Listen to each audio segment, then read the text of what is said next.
of planet Earth today as opposed to 100 years ago, and you counted all the infrastructure, the bridges and the superhighways and on and on and on, and then if you counted all the buildings and all the factories, all the stuff coming out of the factories, all the heavy equipment, all the state-of-the-art tools, all the computers and electronics, all the automobiles, aircrafts, ships, if you took an inventory today, how great would that inventory be? What would it total?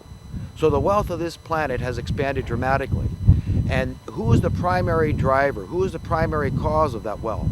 It's the regular people, average, ordinary, common, working class folks, often poor people. They're the ones. They're not poor because they're lazy. People drop out of the system often because they're disgusted. They don't want anything to do with it. You know, they would like to bring it down. You know, sometimes I think maybe we ought to all just go on welfare. You know, let's see what happens then, okay? Because no, I don't support this system. It's fraudulent through and through. So, you know, why would we subjugate the people that are doing the most critical jobs to keep the wheels of society turning? The farm workers growing our food. Why would we do that? And you think that, you know, that we're not going to get bad karma, bad mojo, that we're not going to reap as we sown? What goes around comes around? Of course we are. Of course we are. You can't do that. You can't say, well, this guy is just a clerk at the 7-Eleven. That's a very dangerous job. So he's unskilled. He's a dum-dum. What does he deserve for wages? And then you go in there and you buy that stuff, and this guy's watching your merchandise, risking his life, and you think that's okay to not pay somebody a living wage. You disgust me. I don't care who you are. What we need to talk about is full employment, okay? Full employment, so everybody has a purpose. They feel appreciated and they feel wanted, and they go out and they become productive members of society because it's instinctive. It's what they want to do. It's what their conscience wants to do. They do not want to be self-serving, freeloading, okay? That's not why the vast majority of people are poor. They're poor because they're misfits. They don't like the system. It's not because they're lazy and unwilling to work, okay? But they see the statistics. Hey, we got this high unemployment. What's the best thing I can do? Get off the employment line. Stop waiting for work. Give that job to somebody that needs it more than you. Be a nice guy, you know? And so many people just don't get it because they're mind-effed. They've been inculcated, indoctrinated, brainwashed, trained, corralled into thinking the way these monsters at the top want you to. That's who's manipulating our educational system, saying we deem this as worthy knowledge, but this is invaluable. We don't care about you learning this. It's the most important stuff. Morals, ethics. We'll say, well, that borders on religious. How does it border on religious? Right has a meaning. Wrong has a meaning. Okay? Subjugating your fellow man is wrong.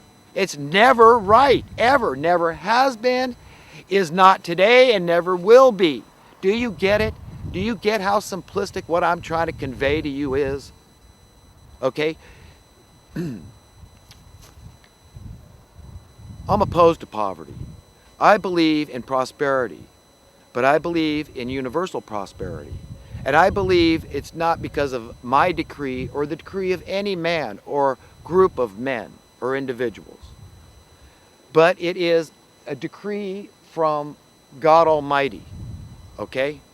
That it just makes sense when you really step back and look at this thing through God's point of view. It is not God that creates the problems on earth. It's not God that invents austerity, artificial scarcity. It's not God that came up with the idea of, this obsolescence, this planned obsolescence where they build stuff to break so it doesn't last too long.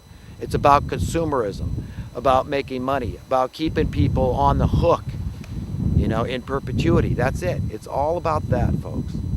It's not about freedom. The system is all about enslavement, entrapment, and keeping you chained and caged and trapped into their paradigm, their reality, which is a devilish reality. And the only way they've got away with this is because they are willing to do anything. JFK got it. JFK was taking concrete, tangible steps to dissolve the Federal Reserve Bank, a private group of bankers, no more federal than Federal Express Delivery, and they weren't having anything to do with it. Do you understand, folks, when you understand what sound currency is, then you get why it's so controversial. But you don't hear the mainstream media ever bring up the term in regard to poverty and blaming the cause. You know, they're happy to look at the crimes and report all the crimes. That's the effect. This is part and parcel of the effect of oppression. And oppression is about impoverishment. It's about intentionally keeping people down, oppressed, repressed. That's what it's all about. So you fundamentally got to understand what we're talking about here and how they've gotten away with it. So sound currency, the indicator is that it's worth more every day than less, unless there is a disruption in the supply chain. In other words, if you had a famine in the land, then you could see, you know, certain things get more dear temporarily until the famine was over. So that people hustled, they got busy and said, hey, we've got to do whatever we all can do to make some more food and to, you know, those important things. So that's supply and demand principles. But as we've seen over the course of the last 100 years, if you just go back 100 years, that supply has gone through the roof. Supply of everything. It's so easy to supply everything we need. We've got way more houses than we could ever use, way more cars than we could ever use, and still we've got poverty. Way more food. We could have clean water all over the earth with the technology, with desalination units. Nothing. We could have clean energy, but the oil industrial complex doesn't want that. It's madness. The whole system is based on madness. If you start solving the problems, you understand, then you're stepping on toes. That's the insanity of the world system that we live in. This is why Jesus said you must hate your life in this world to have everlasting life. To me, what he said is you got to get it. Yes, you must enjoy your life. You have an obligation to enjoy your life, to stop and smell the roses and thank God for those roses. In whatever, you know, used as a metaphor, whatever those things we all have to be grateful for every day. But we also have to speak out about injustice, or else it's a way of going along with it. It's saying, well, I was complacent, you know, and so everything just got worse. And, you know, and so don't blame me. I didn't want it to happen, but I didn't speak out against it. Well, you want to get on record. You want everybody that knows you to say, this is a noble person with lofty values, and I respect that. They have integrity and honor and dignity. And you know what?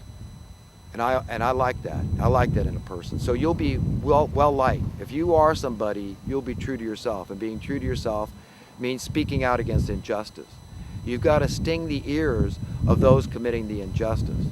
And about the sound currency, folks, that's it. Your money is not supposed to be worth less every day. As my whole life, since they got rid of JFK, all this inflation thing, that's the way they debase your currency.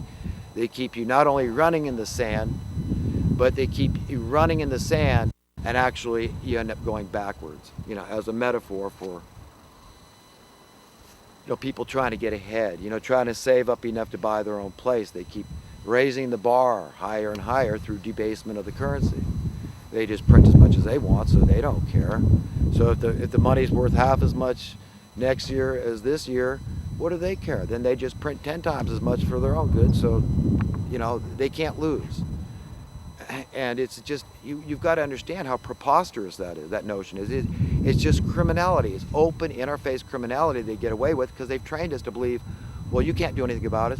And so somehow you got to make sense of it and, you know, have common sense, be pragmatic, and go along to get along with the system. You know, like it's me that's got the problem because I'm always focused on the thistles. Well, as a gardener, I could tell you, you've got to spend some time focusing on the thistles as an issue. You've got to confront them. So if you want to get them out of there, so people stop complaining about the thistles on the beautiful garden path, you've got to attack them and you've got to eradicate them. You know, just like the alternator going out in your car, it's not being negative, say it's going out, it's being negative to deny it. And say, oh, don't be, you know, you've got to go in there, you got to pay the money or do it yourself and get that alternator changed. But quickly, I wanted to finish up here by reading a couple of my dad's favorite poems, and one came to mind in particular I'd like to recite. This one came to me this morning. And, it's titled, All Love is of God. God is love. Love is heaven. When you are loving, you are lovable. Then the question is, how do I love thee? Let me count the ways, how I love thee to the depth and breadth and height my soul can reach, when feeling out of sight. For the ends of being and ideal grace, I love thee to the level of every day's most quiet need by sun and candlelight. I love thee freely as men strive for right. I love thee purely as they turn from praise. I love thee with the passion put to use in my old griefs and with my childhood's faith. I love thee with a love I seem to lose. With my lost saints, I love thee with the breath, smiles, tears of all my life. And if God choose, I shall but love thee better after death. Shakespeare said, "Learn to love, the lesson is but plain, and once made perfect is never lost again." Doing the American dream. Life was neat in box, filed in slot 9 by 5, all in a row lined up to die, obeying the code on the northbound at dawn and the southbound at dusk.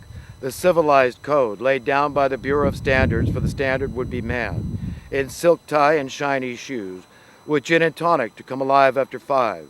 If I stopped on red and moved on green, but I made a lot of noise in between that no one heard. Then one day I ruptured my imagination, trying to see through the walls to someplace else.